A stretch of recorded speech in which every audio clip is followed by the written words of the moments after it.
Hey, welcome to Three Count Commentaries. It's your boy Mongo Slade, and today we're going to talk about Impact Wrestling No Surrender from February the 13th, 2021. This was actually not bad.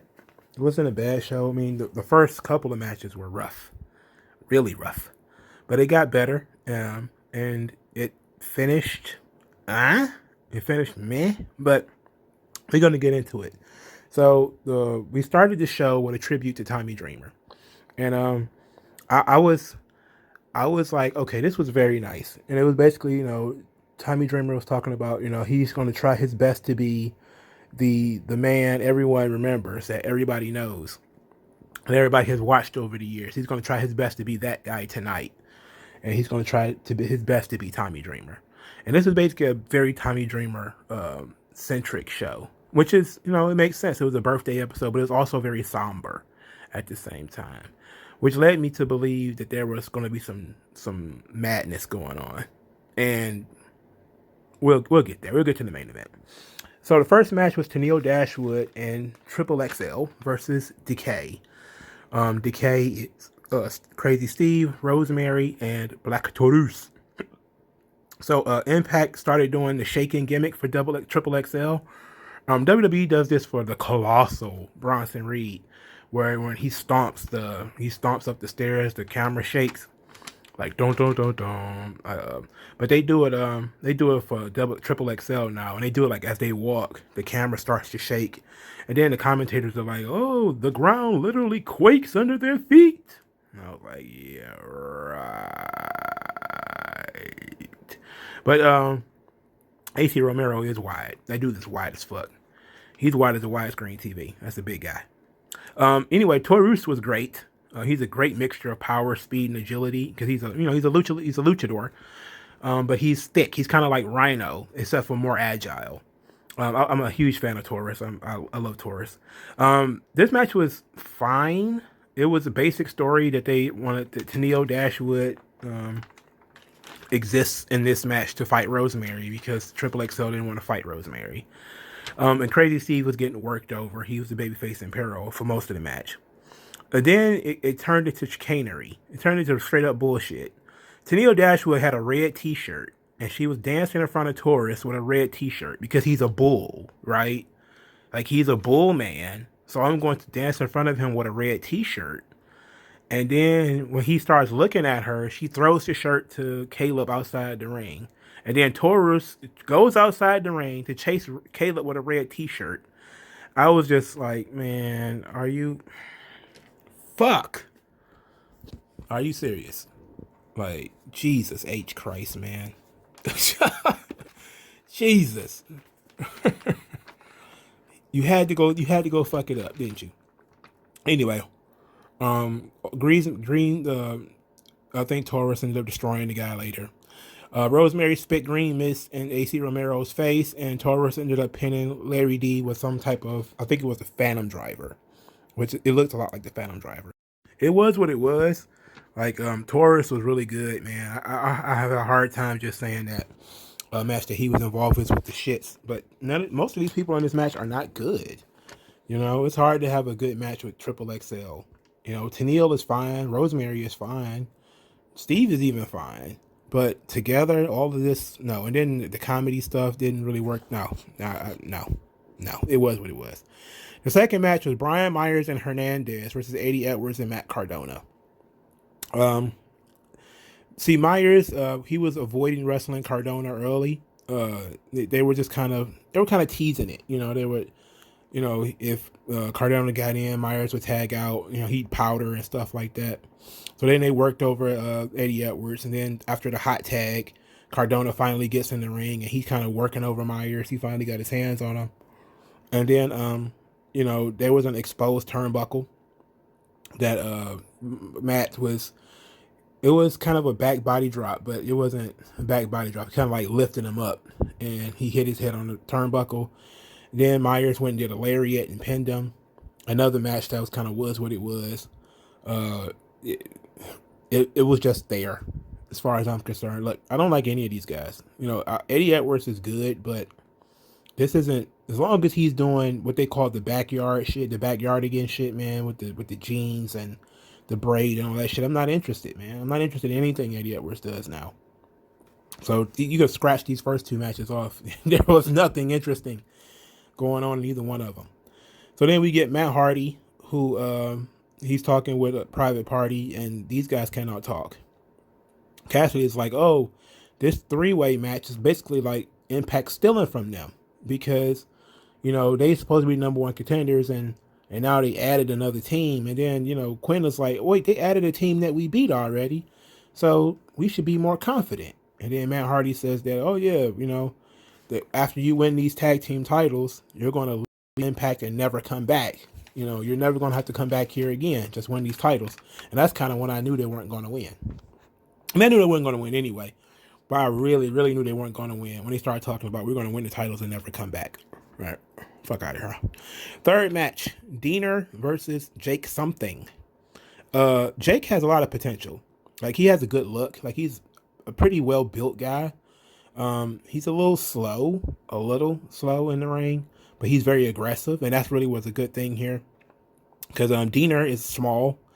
So when Diener would try to fight him straight up, you know, Jake would just beat him down, you know, and then he'd have to powder. And when he powder, Eric Young would yell at him like, you know, this guy's not your family anymore. He's dead to you. Get in there, get him. And then Diener would go back in the ring, and then he'd get beat up again by Jake, you know. The match kind of turned when Eric Young did a net breaker outside the ring on Jake, and the referee was, I think they're pretty sure the referee was distracted. Then, you know, they gave Diener the opportunity to work the head and neck area. You know, he was doing a lot of neck breakers and like squeezing his neck up against the metal pole and that type of stuff. He did also a pretty interesting move where it was like a neck jam into a turnbuckle. Like, he put his head against the second rope, and then he put his arms over each the ropes, and then he kicked his head into the turnbuckle. So it was like he jammed his neck into the turnbuckle. So it was pretty cool. Jake ended up winning with the Boss Man Slam, or what they call it, the Black Hole Slam in Impact. So it wasn't bad, you know. Immediately after the match, Eric Young and Joe Doring beat up Jake, and powerbombed him through a table. So, you know, Jake has potential. You know, I don't see why they gave him years and years of being stuck in that fucking Diener gimmick. Because this guy, what I saw today was a lot different. It was a lot better than I had ever seen him before. And it felt like I was looking at a completely different wrestler. So I guess, you know, that's the difference in gimmicks. Like, I know Jake something is his independent name, and I still don't like it. You know, Jake something. I don't like that shit, man. Come on. So Alicia Edwards and Eddie Edwards, they took Tommy Dreamer a birthday gift. And then Eddie Edwards says that he thinks Tommy Dreamer is going to win the title, and called him, you know, he says like he was like a crazy uncle. And they all hugged him, and Tommy was, you know, being real somber, and he's trying to be meditative and all these types of things. But he's also very humble. He told him he was going to do his best, and that was the end. So this brings us to the match of the night. And this was a match that was actually very fucking good. And not only that, but this is the best and most unique Impact gimmick match I've ever seen. The Triple Threat Revolver match for a number one contender for the X Division title. Now, the rules are pretty simple. There has to be 3 men in the ring at all times. So you start with 3. Then if somebody is pinned or submitted, they are replaced with somebody else. So... and that's all the way down to, you know, it was 8 men in the match. So there was 5 replacements, you know, so it was fucking fun. You know, we started with Trey Miguel, Blake Christian, and Suicide.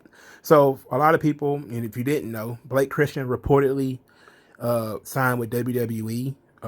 He's probably going to be in NXT. This guy is just very plain. He's has no like definition to his body at all. He's more of he's an athlete guy, a hair bun, you know, man bun guy. I don't know what the fuck they're gonna do with him other than they're just snatching him up, probably because they saw him on Impact. They really just could let Impact keep him.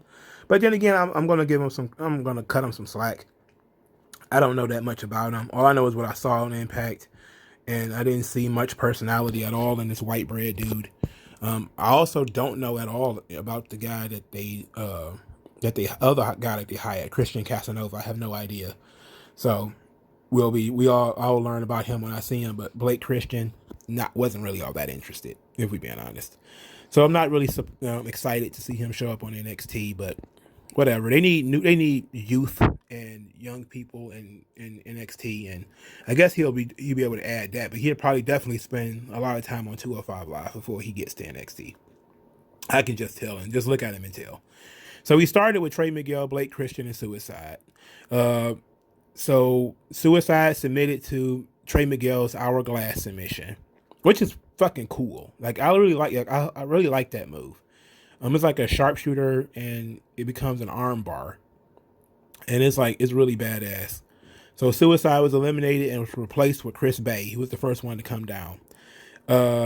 Then Trey Miguel, no, Blake Christian. I was right the first time. Blake Christian was pinned by Chris Bay's Vertebreaker.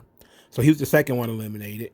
You know, he's probably not going to be there much longer, so that makes sense. And Daivari came in next. But then Daivari, he wasn't in the match long at all. Daivari was pinned by Trey Miguel's Meteora. He was the third man eliminated. And then Josh Alexander came out. So Chris Bay tapped out to Josh Alexander's ankle lock, which was actually pretty smooth. Like he did like a backbreaker first. And then he stomped the ankle, then went to the ankle lock. It was like a really crazy spinning backbreaker. It was like something Cesaro would do. So Chris Bay was out, and he was replaced with Willie Mack. And then Willie Mack was in the match, and Miguel and Alexander. Well, he had Alexander like he's about to do a fall-away slam. He had him in that kind of position. And then Trey Miguel flew off the top rope with a double knee. It was a Meteora. Yeah, it was a Meteora. And then they both, Miguel and Alexander, pinned Willie Mack at the same time, so he was out. And then he was replaced with Ace Austin. And then Ace Austin was pinned by Josh Alexander with a double underhook power driver, which means that Josh Alexander won the match. Now, for if you were confused, there was eliminations up to the last person. Then it became a regular triple threat match. So up till Ace Austin, it was elimination. And then since Ace Austin was the last person to enter, it was a regular triple threat match. So first pinfall, first submission wins, and Josh Alexander won. So this was really good. Now, obviously, you could tweak it a little bit, but I really want to see more of these kinds of matches. Like it's fun. It has the bits and pieces of like Elimination Chamber, Gauntlet style match, like that kind of concept, and you don't know who's coming next, and it's very interesting. Like this is very good. The triple threat revolver. So Josh Alexander is the number one contender for the X Division title. So this is great. So the next match was Fire and Flavor versus Havoc and Nevaeh in a tornado tag team match. No disqualification for the knockout tag team titles. And there's like the Impact is not too bad when it comes to theme songs. Fire and Flavor's theme song, while it's whack, when they let it play for a while and you hit the bass in it, like the bass in it is nuts. Like the claps and everything like that is pretty cool too, but the bass in that joint is fire. Like I kind of want to sit down and listen to like the song, because I already know it's shit because it's female rap, but I'm just kind of like, hey, there's some pretty thumping ass, there's some thunder in this motherfucking song. The referee of the match was the referee that Fire and Flavor was complaining about, but it didn't really matter because he was pretty much just there. There was very little weapons used by Havoc and Nevaeh. They were just kind of the big women, and Havoc, did her thing. Havoc is actually not bad. Nevaeh is my problem. Like, who is she? What is she? Whatever. Anyway, Tasha Steelz ended up pinning Nevaeh by, I think she did like a cutter on a handicap sign. And then after the match, Nevaeh was very upset about losing. She was really disappointed in herself. She had been the one that had gotten pinned, I believe, every time that they lost. So I kind of saw this coming, that, maybe they're going to be breaking up. because I don't know what you do with them. You know, like Nevaeh has no personality. Like, who is she? And I thought maybe Havoc would turn on her, you know, but it seems like they're going to go with Nevaeh being disappointed and losing. And but Havoc was trying to talk to her, and she wasn't trying to hear it. And basically, she stormed off and wouldn't speak to Havoc and wouldn't look at her and everything. But I don't mind Fire and Flavor, Tasha Steelz and Kiera Hogan, despite the fact that Kiera Hogan has gotten a lot of heat with her comments about Sasha Banks and Ember Moon and stuff like that. Her and like I didn't pay her that much attention. All I knew was, you know, the girl was thick as beef stew. That's the only thing I knew before, you know. And I really didn't pay much attention to her as a wrestler when she was solo. But when they put her with Tasha, they have a decent personality set. Like they're almost like the same character, you know, except for, you know, Tasha's a little bit more tomboyish. But it's they make a good pair. Let's put it like that. I like Fire and Flavor as a team. Their theme song fits them perfectly. Like it's a great package. You know, they're a little small, obviously, but they're women. So it's the women's division. But you know, I don't mind Fire and Flavor. They're not bad. So we get Rich Swann. He's talking about you know, Moose getting in their business. You know, he's worried about Moose interrupting tonight. And then he says, oh, Impact says that Moose will get suspended if he interferes in the match, so he's not worried about that. And said that he's going to kick Tommy Dreamer's teeth down his throat, you know, because he's the world champion. And I was just like, I am so unconvinced. I was convinced by this point that Tommy Dreamer was going to cheat and beat Rich Swann for the title. I was convinced by this point. All of the sadness, all of the stuff, and then really after this next segment, well, after I talk about this next match, then the segment that Tommy Dreamer talked, I really thought that he was going to swerve us. The next match was Rohit Raju versus TJP for the X Division title, and this match between two guys I don't like was actually not bad. You know, I don't like either one of these guys, but this was not bad. It wasn't bad. This is probably the best Rohit Raju match I've seen. You know, Rohit jumps TJP outside the ring. They fight for about 4 minutes, you know, back and forth before the bell finally rings. Rohit targeted the left arm of TJP. At one point, he bit TJP's arm and said it tasted like failure, which I thought was like, okay, good. I like that. You know, and it's an empty arena, so you can yell stuff and you know people can hear it.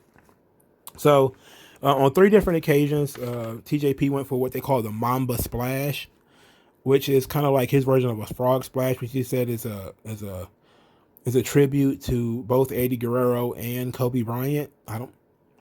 Okay, I guess. There was a pretty good exchange where he went for the Mamba Splash. I believe it was the second time he went for it.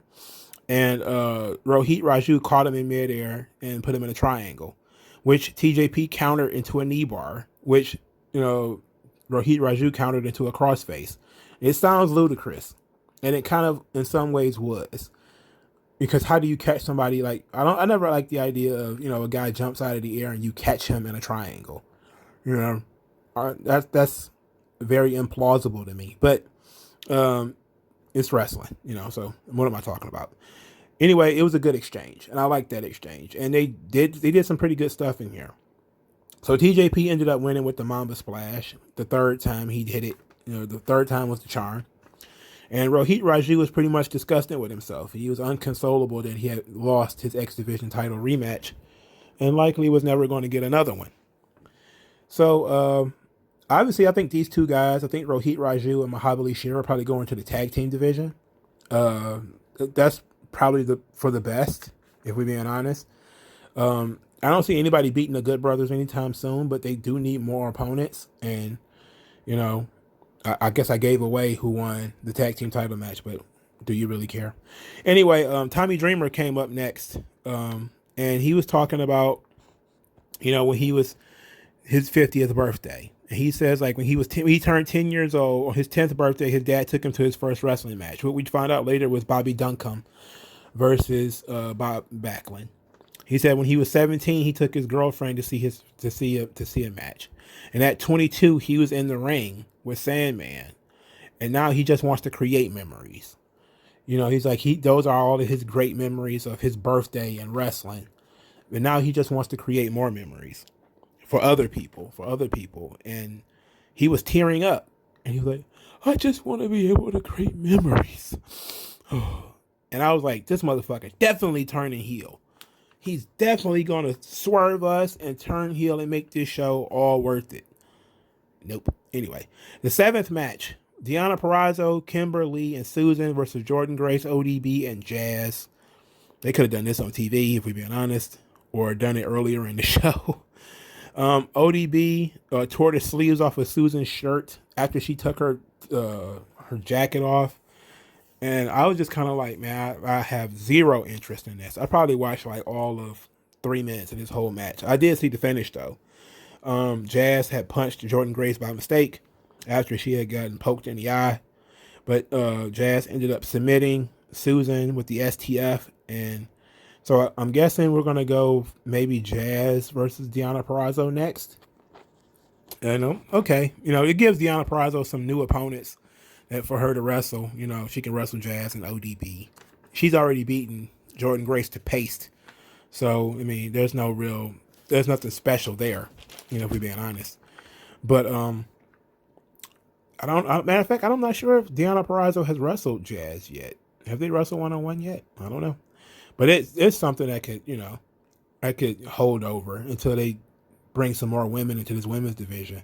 They need some younger women in the women's division in Impact. You know, they lost Taya, who was kind of important, but they need like some younger women. Like all of the women that was in the there's got to be some women out there.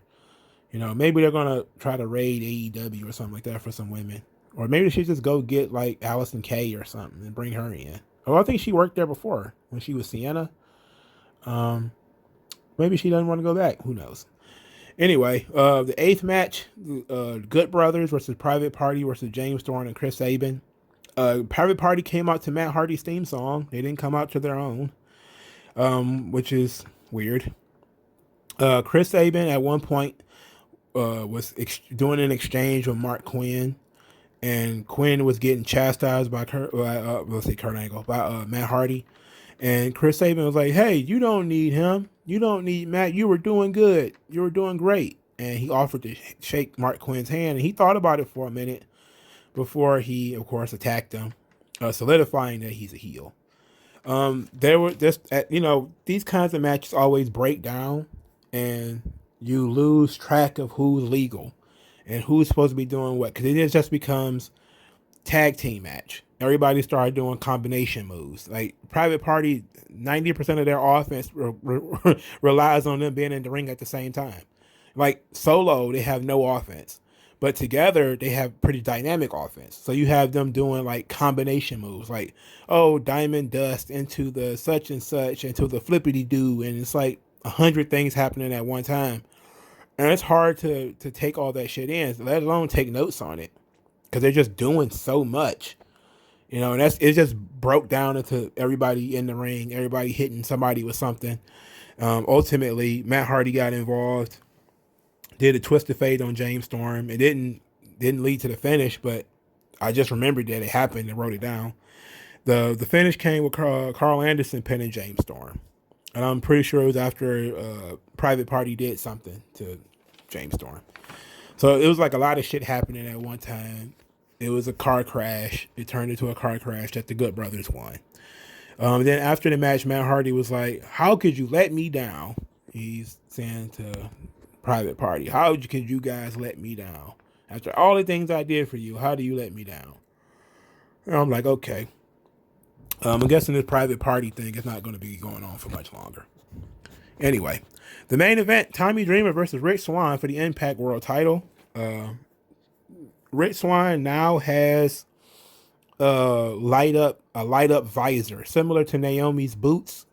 He now has a light up visor that's multicolored, and he looks like Geordi from Star Trek. This Rich Swann experiment is not working out. I've been saying it for weeks. It is not working out. It's not working. So they started with Tommy Dreamer and Rich Swann doing choreographed spots similar to the spots like Jerry Lynn and Rob Van Dam, where they kind of stop and they look at each other like, Will Ospreay and Ricochet. But they were doing them in slow motion because Tommy Dreamer is 50 and there was no need for it. They could have just did like regular wrestling stuff, like regular chain wrestling shit, and that would have been fine. This whole match had a very somber mood to it. The D'Lo and Stryker were calling this match with so much drama. Like, there was so much drama, and that was actually a good thing, because Tommy Dreamer was bringing the drama into this match. The whole I just want to create memories, or I don't know how much longer I got left, and it would have been perfect for a swerve. They didn't get no swerve though. So Tommy Dreamer does a Death Valley Driver on the floor, and then he hurts his hand, his finger or something like that. So they waste our time with this whole, the doctor's going to come out and check the finger. And then Tommy Dreamer's like, no, I don't need no doctor. And he popped his finger back in place, which gave, of course, Rich Swann a target for him to beat up on, to stomp his hand and stuff like that. Which, they were kind of saying like, ooh, this is kind of dirty. It's very aggressive on behalf of Rich Swann, because he respects Tommy Dreamer, but at the same time, he's targeting Tommy Dreamer's injured hand. And so Tommy Dreamer started targeting the injured knee of Rich Swann, the knee that he supposedly injured in 2020. So they did a very low budget, a Spartan brand HBK and Ric Flair spot where Dreamer was on his knees and Rich Swann was about to do the shuffle and sidekick, the same one that Seth Rollins does. And he's like, I'm sorry, Tommy, but I'm the world champion or something like that. The whole I love you spot. Sorry, I love you spot. They were kind of doing that. And Tommy countered it. And then they went back to it later. And he actually did kick him. But Rich Swann just won with the Phoenix Splash. And the match was meh. It was meh. So it was what it was. After the match, Moose came down and wrecked shop. Really beat the shit out of Swann. Beat the shit out of Tommy Dreamer.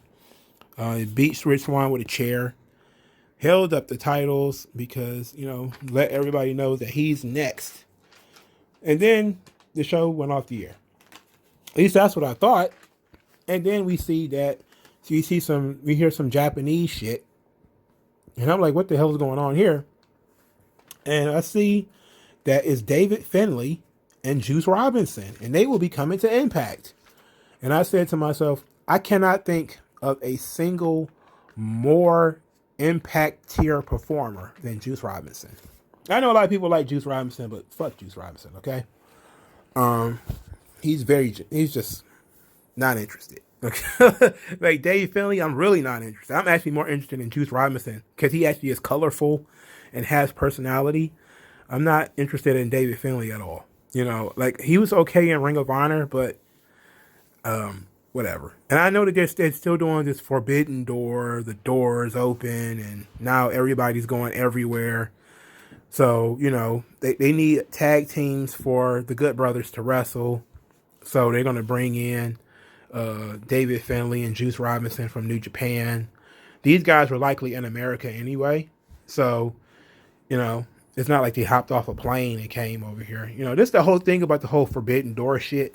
It's like, what they're doing is basically letting this shit happen because these guys can't travel, So they're like, well, they can't wrestle for us. They might as well go wrestle for you. Like this is not like the game is changing. What's happening is the people who are stranded in the United States are working in United States-based companies. So what?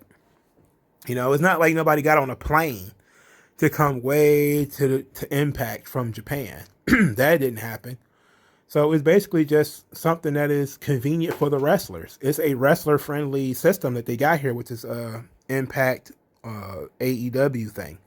Nobody has hopped on a plane to do anything. The only people who getting folks on planes is WWE. They had to use a plane to bring Alexander Wolf to the United States. They had to bring Tony Storm into the country. They had to get Robert Roode into the country.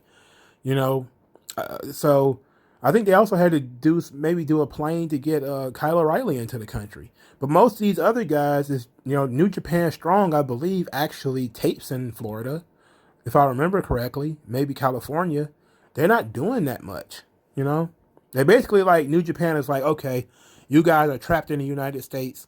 You can go work for Impact, you go work for AEW or whatever. And now we're supposed to be like, the forbidden door is open. The forbidden door is all the way open. I'm like, the forbidden door is open for people I don't give a shit about. None of these people are going to mean anything. I don't give a fuck about Juice Robinson. I'm not excited about Juice Robinson. I don't give a shit. I don't care about Kenta. Like, when Tanahashi shows up on one of these shows, then I'll be like, oh, holy shit, okay. When Kota Ibushi shows up, I'll be like, okay, cool. Now we in business. But I'm not about to get excited for some dude who was trapped in the United States already. I don't care. But it's good for Impact. It's great for Impact. Impact needs more talent. They don't have talent and they keep losing guys. Like Blake Christian got pulled from underneath them. I thought they should have signed him. Why they didn't, I have no idea. Casey Navarro apparently is now working with AEW. I said that they should have signed him too. I guess they just didn't want to, or the guys didn't want to stay or whatever.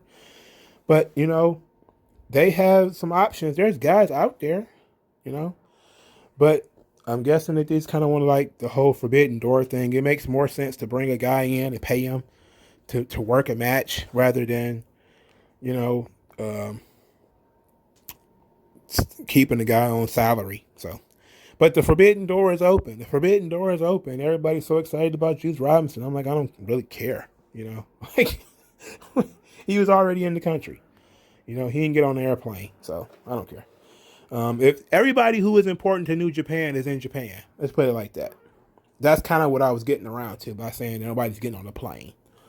Only people who are important to New Japan are people who are in Japan.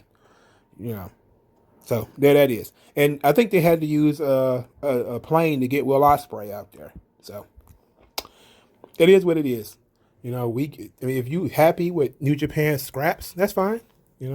They're extras. I'm not going to diss the guys. Everybody deserves to work. I just don't like them. I think they're boring. Juice Robinson isn't boring. He's colorful, but I just doesn't think he's that exciting.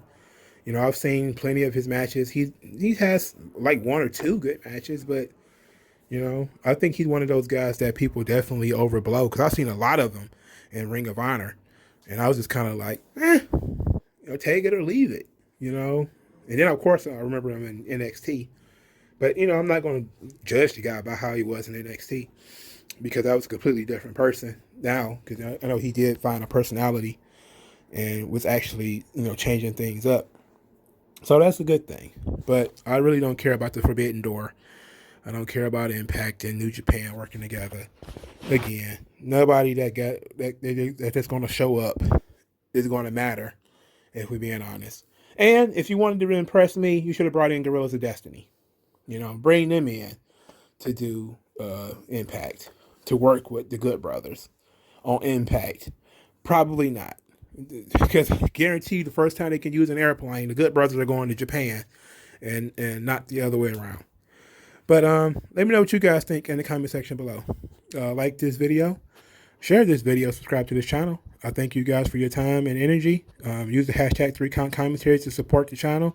Support the great hashtag of 3Count Commentaries. If you want to give me money, the tip jar will be in the description. You can buy me lunch, chicken shawarmas. Are appreciated. I can eat one at least one a day or one every couple of days. But thank you guys for your time, and I'll talk to you guys later. Yeah.